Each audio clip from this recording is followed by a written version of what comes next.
cananım. Bak yüzdü kara kaşlı olacak. Bak oldum ağa senin cananım. Bak oldum ağa senin cananım. Esterik etti şölücü surat. Bu baktınız boğulur beken.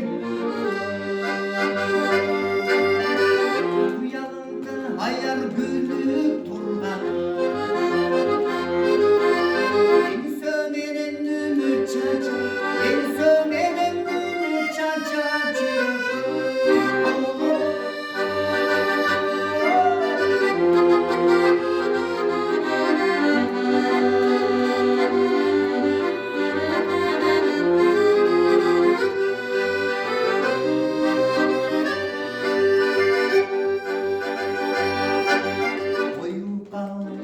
Kara çaçlar,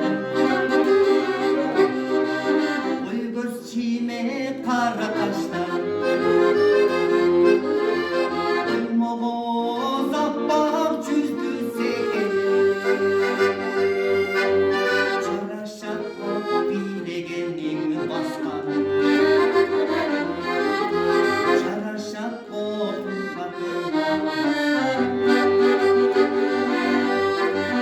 Düğme çağıp kaldı cama.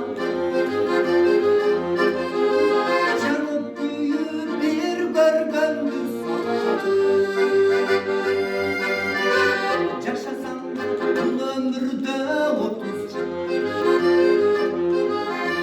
canım senden sulu, canım senden sulu böyle Allah'ım.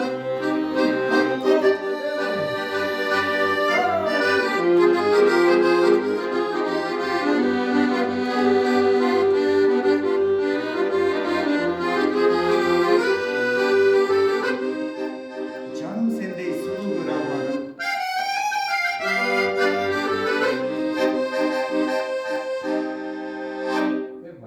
Kaçalım mı? Tamam. Yazdım.